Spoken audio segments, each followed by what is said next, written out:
Welcome back to another episode of Love Better. And this is your host, Jasmine Bank. And you know that you can bank on me. And I am really excited about the sequence of today's episode because we are going to be talking about dismissive avoidance and the traits that dismissive avoidants have and where these traits came from. And before I even dive into this particular topic, I want to say two things first. First, I want to say thank you for all the support and for subscribing. It is so exciting to be able to bring you the visuals to this podcast and for you to be able to join the journey of watching along on YouTube or on Spotify. So thank you for that support. Don't forget, subscribe. It means so much to me.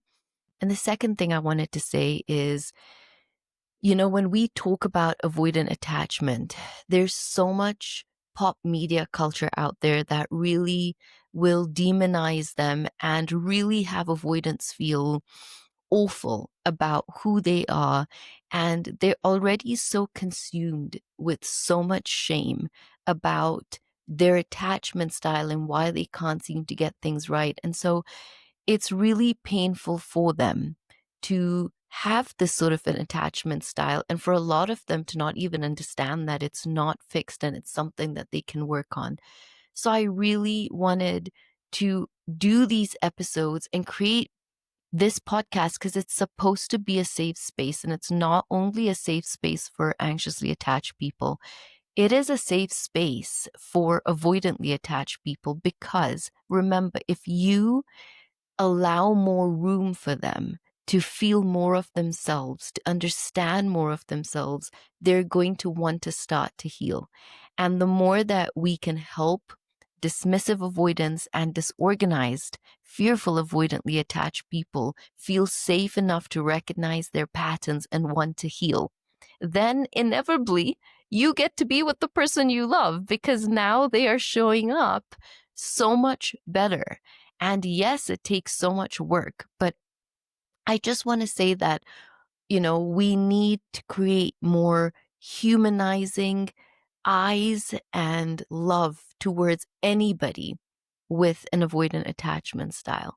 And that's why I thought last week I talked about anxious attachment style in relationships. And this week I thought instead of just diving into dismissive avoidance in relationships, I really wanted to give you a background feel into where they come from, how they came to be the way that they are, and then some of their core traits. Because if you are dismissive avoidant and you're listening to this or you're watching this episode, I really want you to know that you can heal. It is not unheard of that dismissive avoidants heal. In fact, I've worked with so many beautiful dismissive avoidants that today cannot believe they're in the relationships that they're in. And when they text you to say, I can't believe I leaned in for a really tough conversation. I can't believe my partner wrote to me today to say, I'm the safest thing on the planet.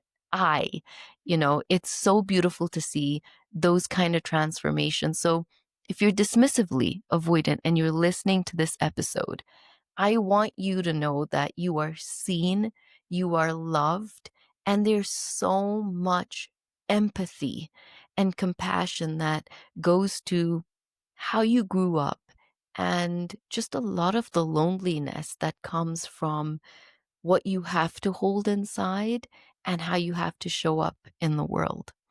So when we are looking at dismissive avoidant traits, believe it or not, there are some traits that are very in common with somebody that is anxiously attached. And one of the first dismissive avoidant traits is the fact that they actually really fear abandonment, even though they seek a lot of independence. And their fear of abandonment really stems from understanding the fact that there's this child that never really felt skin to skin contact. They didn't grow up with the kisses. They did not grow up with the warmth, the hugs, the touch. They didn't grow up with a parent really looking them deep in the eyes and making them feel really safe to be seen.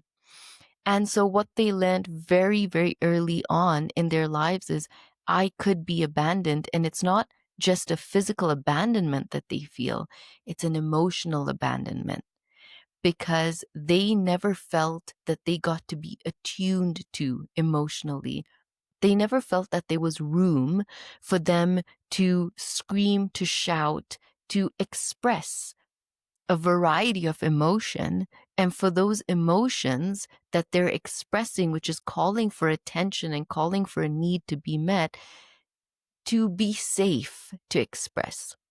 They were very much met with an emotional neglect, which was behavior that a parent would show, which would be cold, which would be condemning, which would be punishing of them for trying to express those needs and play around with all these emotions and try to figure out who they are as this individual.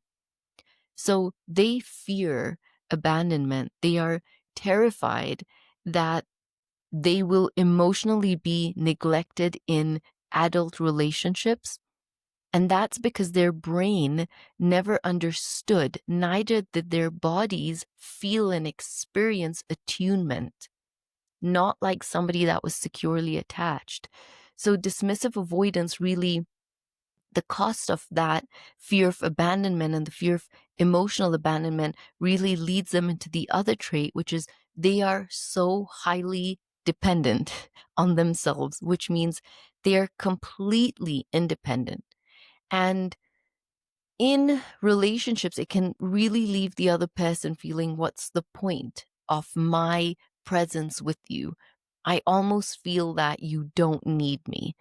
And dismissive avoidance really come from a place of, I really learned to take care of myself. I don't know any other way of emotionally, mentally, physically, spiritually being. The way that I show up in the world is I'm so hyper independent.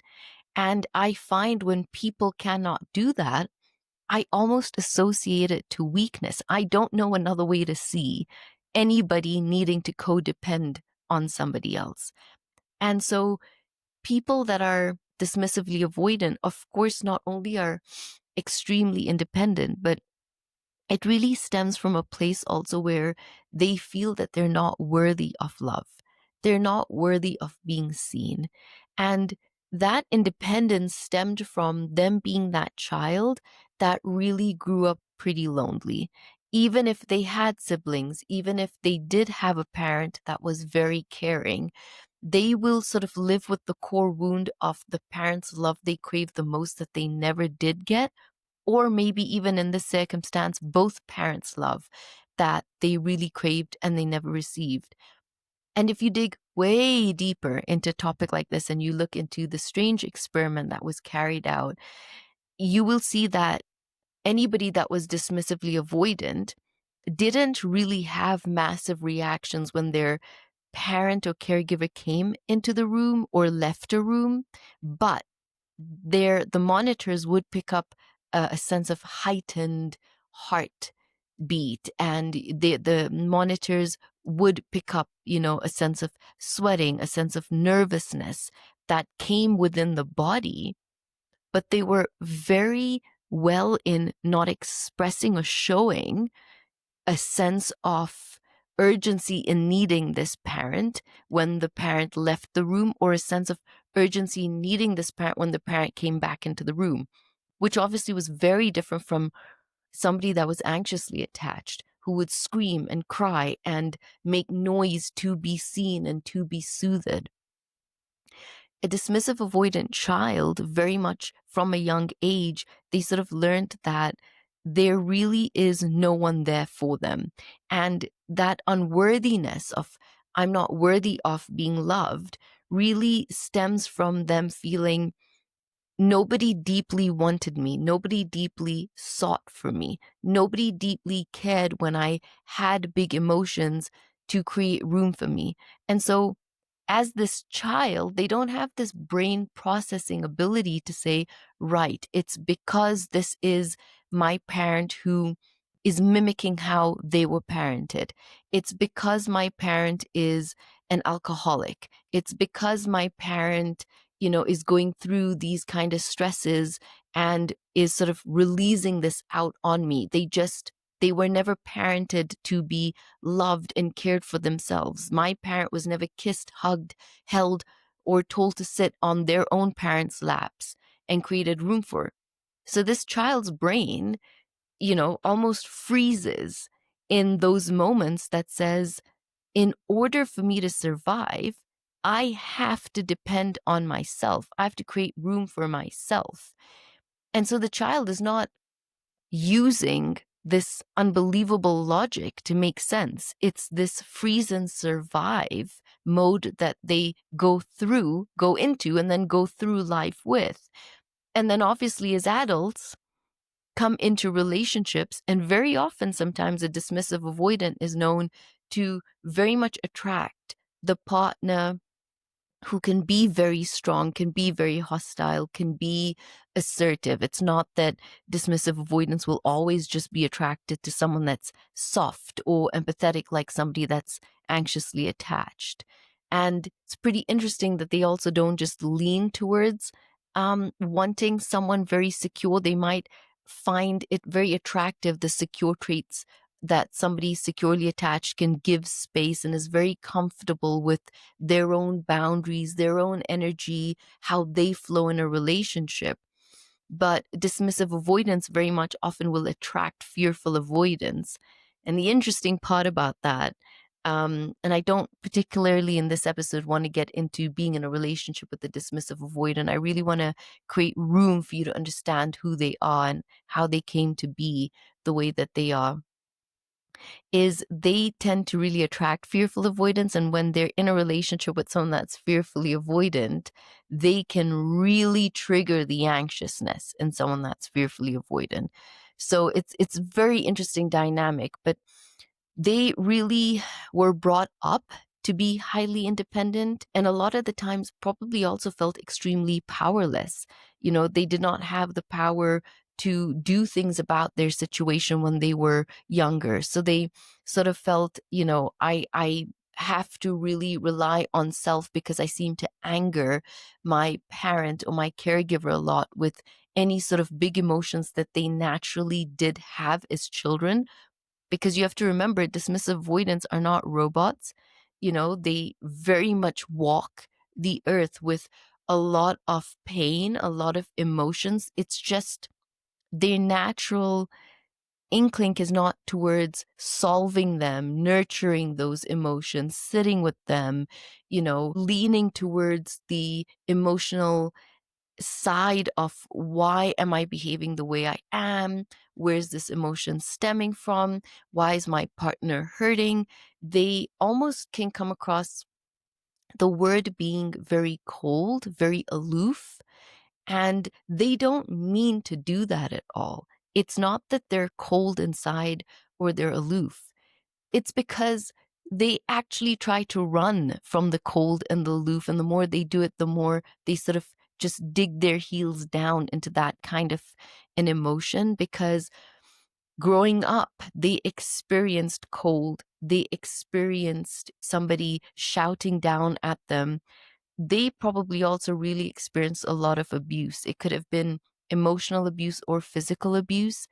And so you can sort of imagine this child really looking for love, really looking for safety, looking for what they deserve to have as any child. And now in an environment like that with the parent, they go off and go sit in the room and they learn to play on their own and they learn to entertain themselves so much more on their own. And later on, when you're an adult, these same behaviors continue with them being very addictive to solo experiences, gaming, pornography, going and doing activities that are not really a group activity, but an activity where they get to sort of pull back from society and sort of do things very much on their own. They enjoy hiking on their own. They'll enjoy surfing on their own. They really look for avenues where they can come back into feeling safe within their body and their environment without the threat of somebody else, because when they were younger, the threat was the parent, so they would hide in a closet, read in a closet.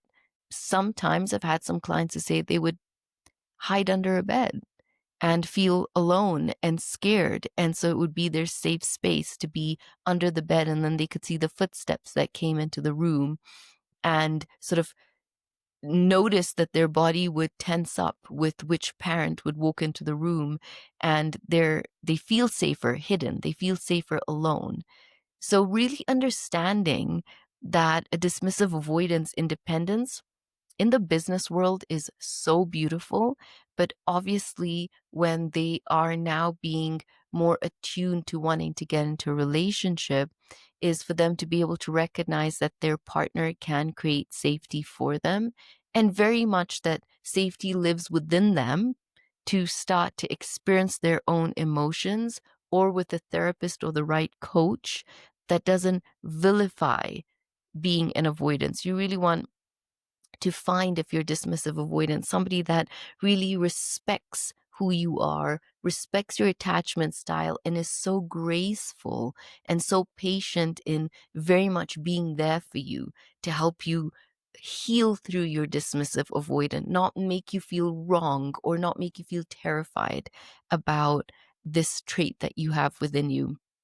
So obviously, fearful of being abandoned. And then that leads them into feeling so unworthy of love and feeling unbelievably powerless in the relationships, which obviously leads them to be very independent. So they're very emotionally detached, which means they don't strive to be intimate in a relationship. They're not looking to physically want to hold you. You're not going to really experience them looking deep into your eyes and being very comfortable with eye contact. In fact, a lot of the times when dismissive avoidants have to discuss something where they could have hurt a partner and address the pain in the partner, they very much look down, and their eyes will never look into the partner and address it and create room and safety for the partner to feel very seen, is because they are not seeing themselves. How do they see you? How do they show up for you? And so we have to sort of take this pressure off, chasing dismissive avoidance to show up so much more in a relationship intimately and emotionally. Without them being able to do that for themselves, they're not going to know how to do that for you. And that's why a lot of the times you'll see dismissive avoidants tend to be the person, and this is not to shame them, this is just a trait, a characteristic, a flow out of them being very prone to wanting intimacy, is they can be very addicted to pornography. And the reason that they're addicted to pornography, just like fearful avoidance can have this trait as well, is because that act is when they are feeling extremely low, when they feel very alone, when they need to connect with self, and they've not been taught how to do that in a healthy environment, or they've not been taught that you can do this with another partner. And the way to co-regulate when you're feeling lonely and you're feeling sad and you're looking for safety is to go speak to your partner or engage in making love to your partner and opening yourself up and feeling safe to discuss fantasies. A lot of dismissive avoidants feel a lot of shame with some of the thoughts that they have. And when they've expressed some of these thoughts, not only when they were a child, but at some point in their teenagehood as well, or early adult age, they were shamed, they were criticized, they could have been mocked. And so they really keep a lot about who they are, what they desire and want to themselves, and very often will feel freer to explore that in terms of pornography or being very addicted to wanting multiple sexual partners. And that's because they don't go and sort of open up to one person. When you're watching pornography, you're very much connected to self, but then you spiral into the shame. And that's where they sort of live. And then they feel, I'm not worthy of being in a relationship. I'm not worthy of being loved. Look at the things that I do. Look at the skeletons that I have in my closet. So there are a lot of people that are dismissive avoidants and are in relationships, but their partners often will complain that I don't know how to crack the wall to get closer to my partner. I don't know how to intimately be with them. In fact, even when they're physical or they're sexual with me, it's about performance. It's about them being unbelievably amazing at it, or being like, are you done? Are you finished? Did we hit the mark? So they don't really they don't go into exploring sexually with you. They're very much wham bam, thank you ma'am, thank you mister. And they're not all about, the quirks to the beautifulness of intimacy. They want to know, how can I cut this time down, because this is extremely vulnerable. And that's the other thing that they don't dive into, is vulnerability. So bring vulnerability and bring intimacy together. They're completely feeling not safe in that.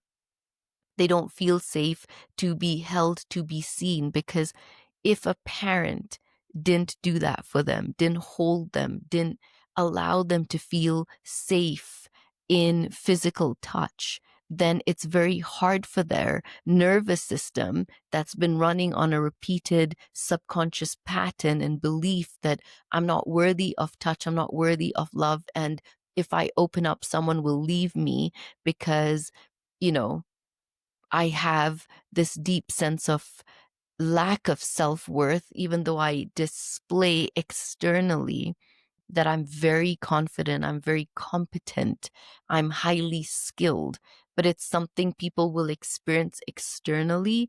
It's not something they embody. It's not something that comes from the dismissive avoidant inside. They don't sit in that conviction, and they don't sit in this safe space within themselves. So they absolutely don't know how to create that sexually, intimately, and emotionally for another partner, because nobody has taught them how to be able to create that for themselves. Another trait that dismissive avoidance really is a very soft landing nerve spot for them is the fear of criticism, because they are terrified of being put down more. I mean, you can sort of imagine growing up already feeling so deeply criticized for being yourself. And they cannot take anyone shaming them, laughing at them. They cannot take themselves not coming across perfect. They cannot take it if somebody might see a human defect to them.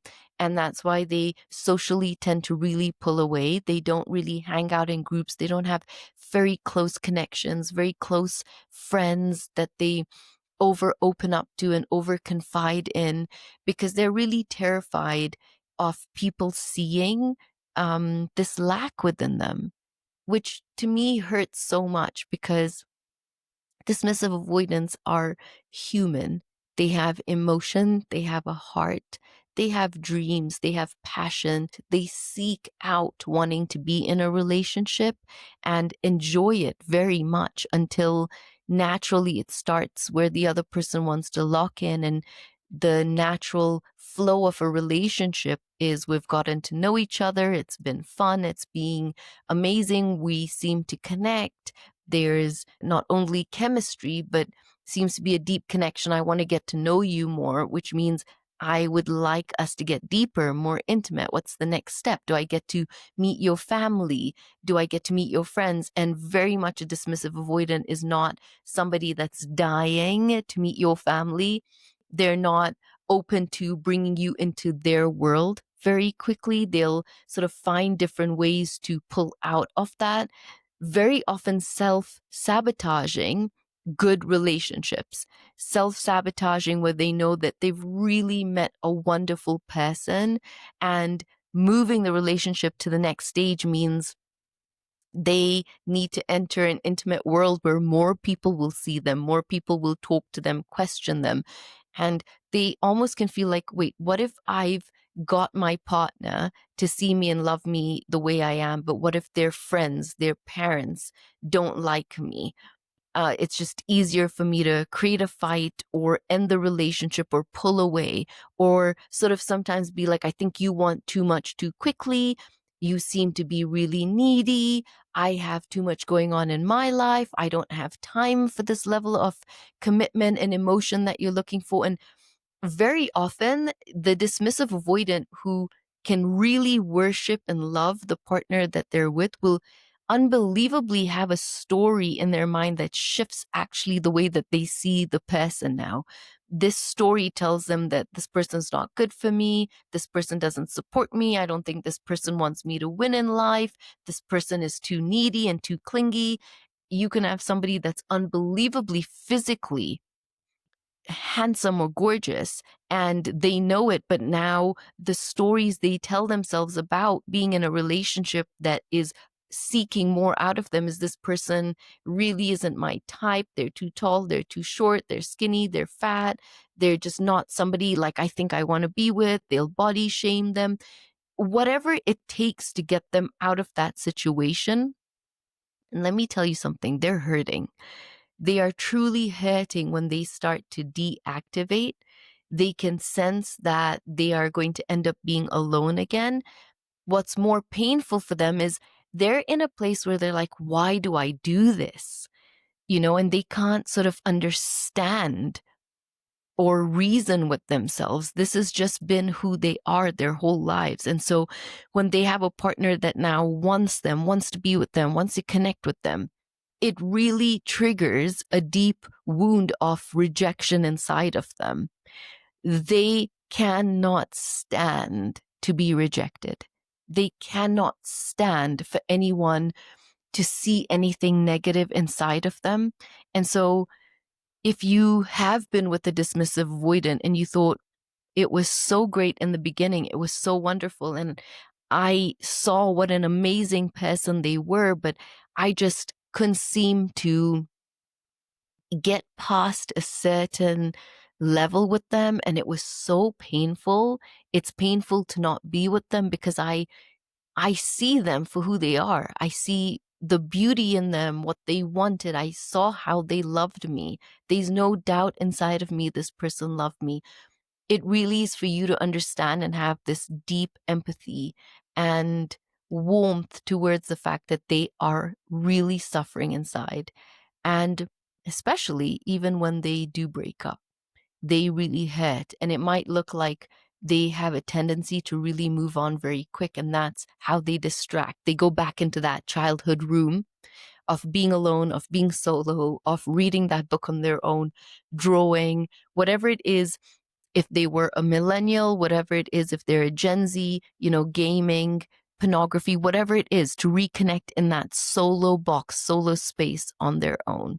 That's where they run back to. Some of the deepest fears that they also have is, they become very aware to, especially if they're with someone anxiously attached, their criticism, when the anxiously attached person can have this tendency to shame, or sometimes in a bid to really shake a dismissive avoidant and connect with them, they can take information that was trusted and given to them and sort of use that back, which obviously is something that is unhealthy, and you can sort of see without villainizing why the anxious person does that they are just so desperate for connection. And that is one of the things that has a dismissive avoidant disconnect even more and pull away, because they feel, this is it. I knew I cannot trust you. And this is one of the reasons that I'm so independent, is I'm terrified of trusting anybody. They have this place where they become emotionally very overwhelmed, and they feel that they cannot now depend on anybody that they love and trust. And they've always grown up feeling that my needs have never been met. So I don't know what needs are. I don't know how to meet your needs. I don't know how to be present and live this fulfilled life of meeting my own needs. And it truly hurts them that they want a family, they want children, they want to be in a relationship, and their brains are just so fixated on, that's dangerous, that's dangerous, that's dangerous. And that's because they haven't healed the childhood wounds of, your partner is not dangerous, your partner is a safe space, your partner is looking to connect, your partner longs for conversations, and conflict is safe. Conflict with the right repair, with the right partner, with the right communication, with the right tools is something that can really allow both of you to look within yourselves and really to also be able to understand that a lot of the times we are really attracting partners that are pushing for us to grow. So dismissive avoidance will very much attract partners that are emotional, seeking connection and closeness and warmth and love and togetherness all the time and an experience of romance in this bubble. That's very much, telling you, if you're dismissive avoidant, you need to start to heal those core wounds and be open to communication and be open to expressing your love and be open to now someone being so interested in what you have to say. And it's different to how you grew up. You grew up muted. Nobody cared, nobody saw. But the beauty about love as an adult is that somebody wants to hear about your day, somebody wants to know about you, somebody wants, to be around you all the time because they just simply enjoy your energy, your good nature, your kind heart, the beauty about who you are. And it's very hard for you to see that because you don't see yourself in that light. And so your relationship is a mirror not only to go within and heal these wounds, but it's very much a mirror for you to be able to say, oh my God, I have these beautiful traits about me. And I need to stop and acknowledge them. I need to stop and see that if somebody external wants to love me because they see I'm this incredible human being, I need to pause and see that about myself, because that's exactly what relationships do. They hammer you down on your triggers and your wounds until you burst open and say, no more, enough. Let's look deep within and I want to heal. And if you're dismissive avoidant listening to this, you absolutely can heal. And that's probably also why you're listening to this, because this attachment style is not fixed. It's just a hard wiring of repeated patterns and beliefs over and over and over and over again subconsciously. That's just allow you to feel safe to be this person. So the work is hard, I will tell you that, because it really consists of you to lean in when your whole nervous system tells you to lean out. Dismissive avoidance can very much be known to idolize past relationships and really put a past partner on a pedestal. And that's only because they are actually deactivating from going deeper into the current relationship. It's not because there is something wrong with the other partner. It's not because there's something wrong with them. It's very much just their nervous system saying, danger, danger, it's time to get out, safety's on your own. And so they are known to probably have flings or cheat because when they are doing something like that, they're not emotionally invested. And it's a way to sort of numb out or run away from what they truly want and they don't know how to be able to experience. So it can be something that dismissive partners really have talked about to say that I know that I'm hurting the other person. I know that I'm hurting myself, but my nervous system truly just needs space. And a lot of the times also we can be in a space where you have to understand a dismissive avoidant when they were younger, they had a lot of space. If they were hurt by a parent or ridiculed in school, whatever would happen to them, they would find a way to isolate and be able to make sense of what was happening, but feel very safe in seclusion. And then they would learn how to self-regulate themselves to get out of that state. So they really deactivate and pull away. It's not something that's personal. You might end up thinking that they don't care, they don't love me, they don't want to talk to me. How do they have the ability to just stay so quiet about something for such a long time? This is very true to fearful avoidance as well. But they pull away because they're gathering their thoughts and they're trying to make sense about what's happening. And they actually feel that if I pull away, then I actually have an ability to come back into the conversation and really elevate that conversation for both of us. But a lot of the times in adult relationships, they're not really given the safe safety of the space. They're either ridiculed for that space or they're hunted down and they're chased for connection. And a lot of the times when I look at attachment, I think there's such a beauty in also the pursue and the pull away. The beauty of the pursuer is, their beautiful heart and longing for connection.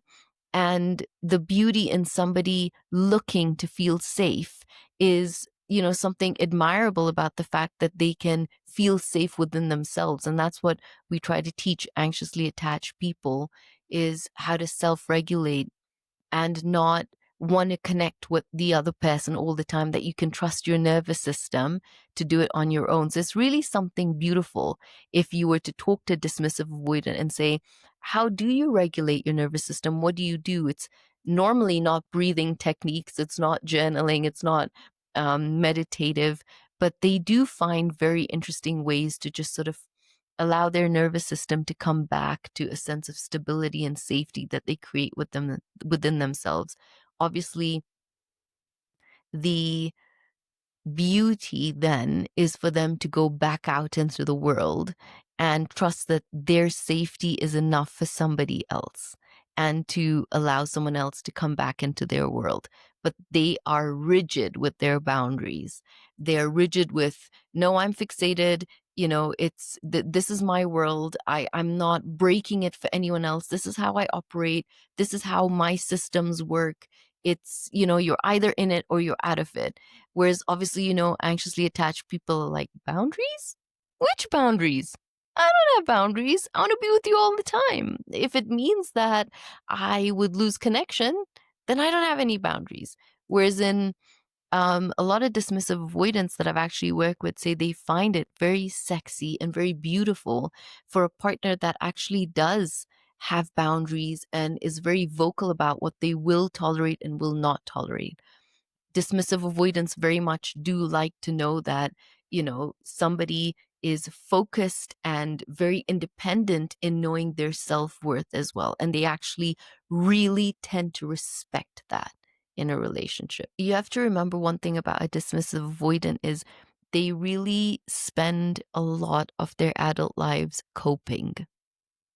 And so they're not really living, but they are trying to cope, not feeling or confused about what's going on within them, or emotionally trying to understand. And a lot of times, a dismissive avoidant can really be triggered in a relationship by somebody they truly love and lose.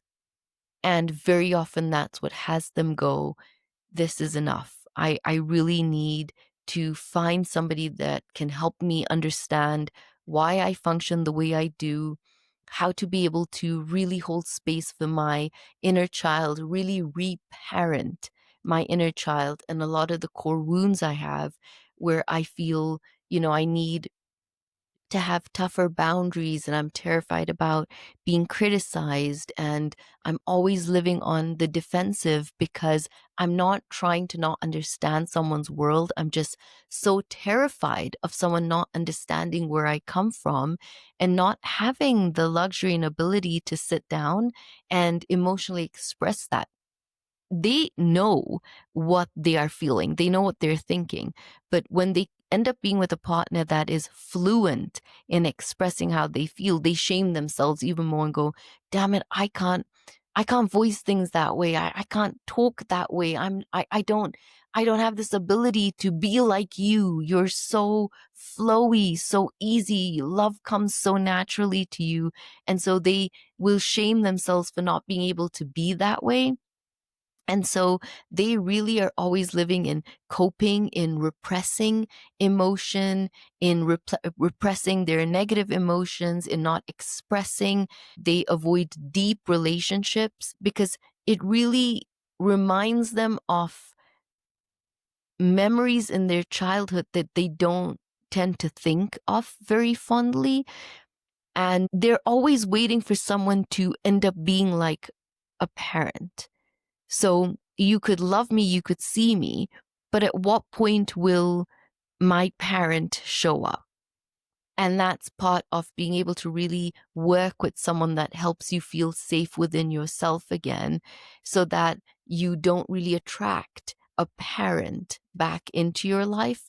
But even if you have a partner that displays some of those traits that a parent had, it's really an opportunity for you to not push that partner away, but lean into what parts of emotions you need to heal that took place in your childhood. And that doesn't even necessarily mean ever that you need to go back into your childhood and pull out all these memories and wounds.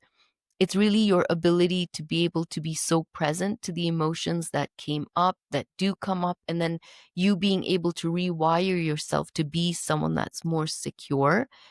And you have to remember one thing about being dismissively avoidant. It is going to take time, because you very much have taught yourself how to live on your own and rely on yourself. So it is work for you to be able to rely on another partner and know that they're not there to hurt you. They're not there to walk out on you.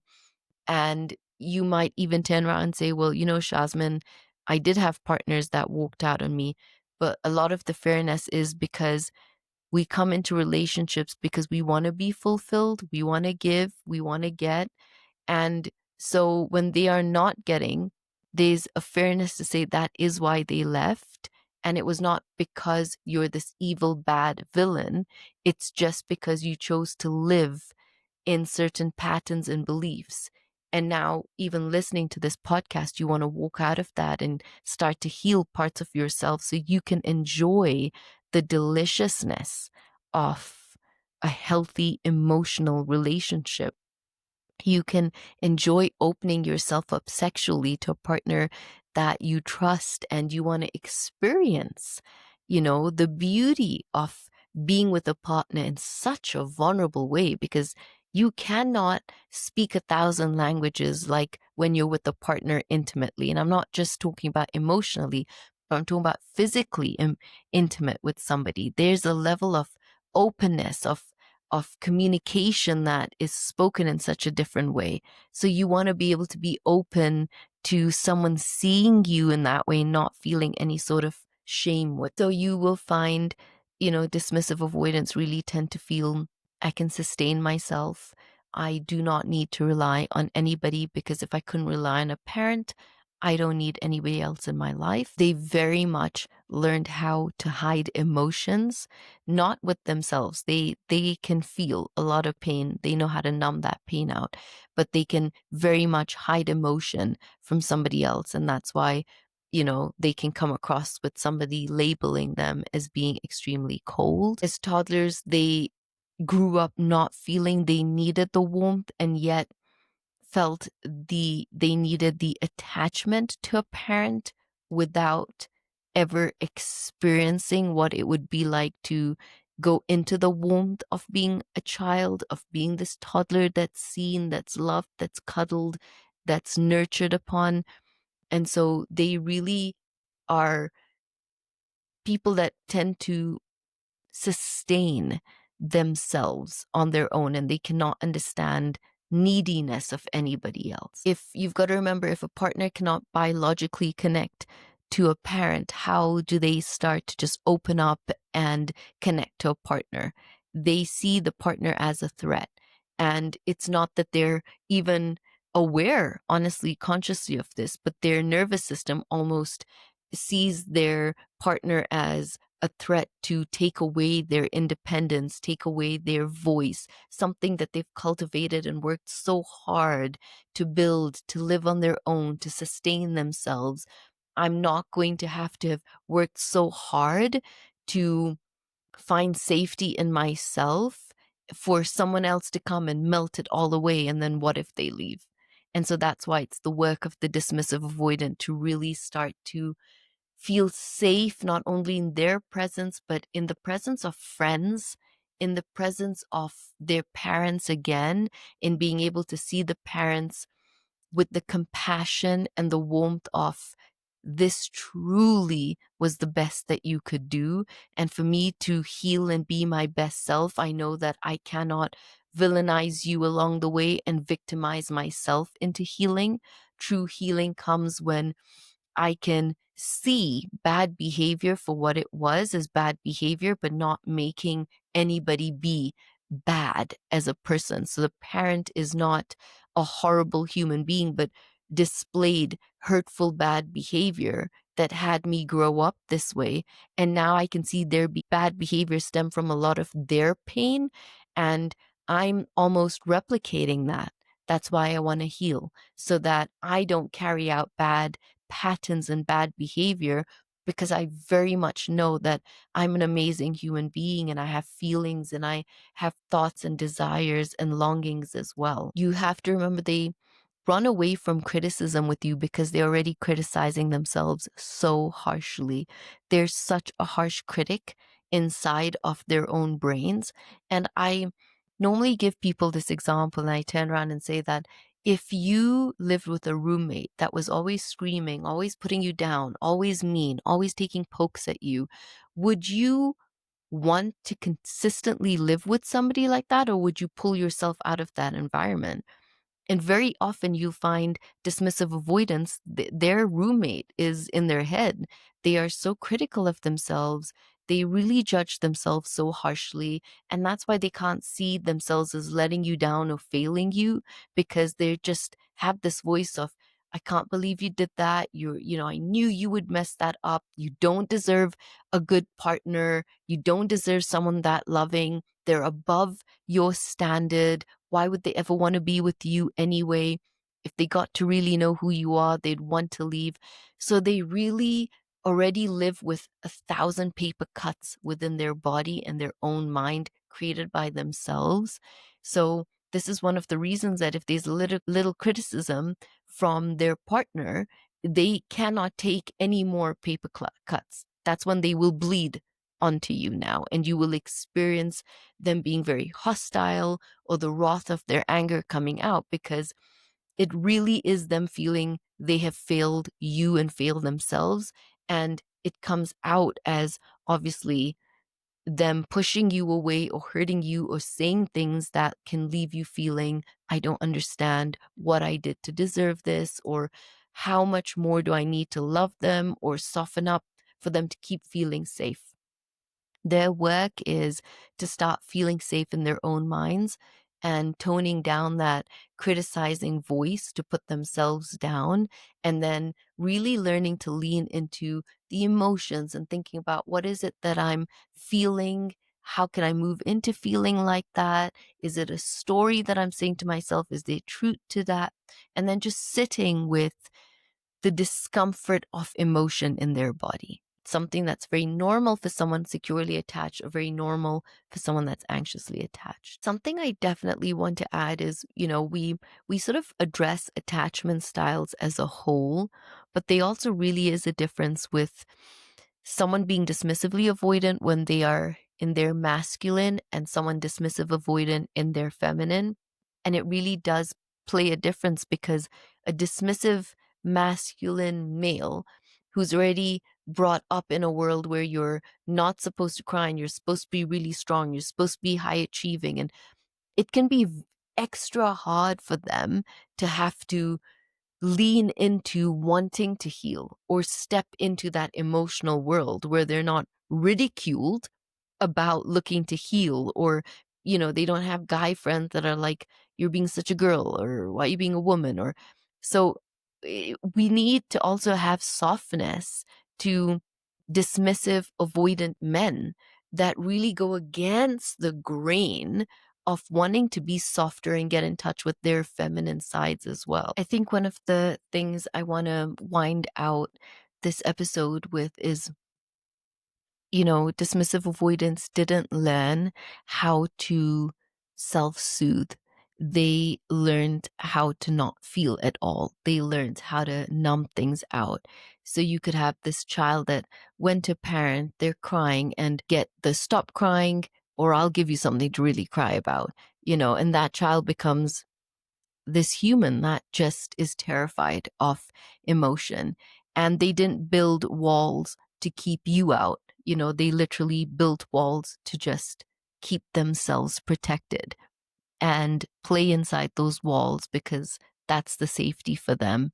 Obviously, now in a relationship, you've got to dig through that wall, get over that wall, get under that wall, find multiple ways to penetrate to reach the dismissive avoidant around the walls that they built. But it's really important that as someone that's dismissive avoidant, if you're listening to this, to pause and think, wow, like, have I built a wall around me? And I'm going to give myself so much compassion that I built that wall to protect myself. But now as an adult, I need to start trusting that these walls are things that are going to keep loved ones out and are going to make loved ones go crazy, trying to penetrate and come inside to want to be with me because they want to be with me. And I want you, as someone dismissively avoidant, to pause and think about the fact that you have people that really love you, really want to see you, and you have a partner that adores you, that sees you, and feels so challenged and broken on the other side of the wall. And one of the ways, like, I can see that in my head almost is like, the dismissive partner with their back to the wall they've built, with their head down, and their hands around their knees, crying, feeling really sad. And you have their partner with their back against the wall on the outside, the wall that the dismissive avoidance built, in the same pose and structure, crying and hurting. And you have two people. One's trying to get in, and say you're worthy, and the dismissive avoidance inside they're saying, am I worthy? I don't feel worthy. And so it's having this compassion and this empathy towards somebody that's dismissive avoidant, and not to excuse anyone's bad behavior, but it's to be able to understand sometimes also for dismissive avoidance, bad behavior stems from a lot of pain. And when we can start to understand people's pain, then we are not making excuses for people, but we're really becoming more compassionate and we're becoming more empathetic to human beings being the way that they are. They didn't force themselves to grow up this way. They grew up in a world that didn't feel safe. It's not their fault that they end up being this way. But with education like this, and when we make it safe for them, then they want to change. They want to grow. They want to come out of their shell and their world to be able to say, it's safe enough for me to be seen and loved. If you're dismissively avoidant, this is a great wake up call. It's not to say that you're cold and you're not broken. You've been overprotected. You've overprotected the little child inside of you for such a long time. And you've been an amazing parent to that inner child in the best way that you could have been as the person that you are right now. And it's okay to let that child see a different kind of world, a world where they can laugh, they can be loved, they can make mistakes. They don't have to live in shame, and you don't have to protect them. You can allow someone else to love you and see the childlike nature of who you are and let that side of you come out in a beautiful way as well. You have to always remember protection isn't connection. And as long as you're always trying to protect something, you're preventing connection with somebody. I want, if you're listening to this episode and you're thinking, Shasmin, how do I just start to heal this attachment style I have? The first thing I would tell you is, first of all, applause for listening to this episode and being so open to it. The second thing I would tell you is just being present to reflecting and being open to, okay, I react this way. I have these wounds. I have these traits. I pull away.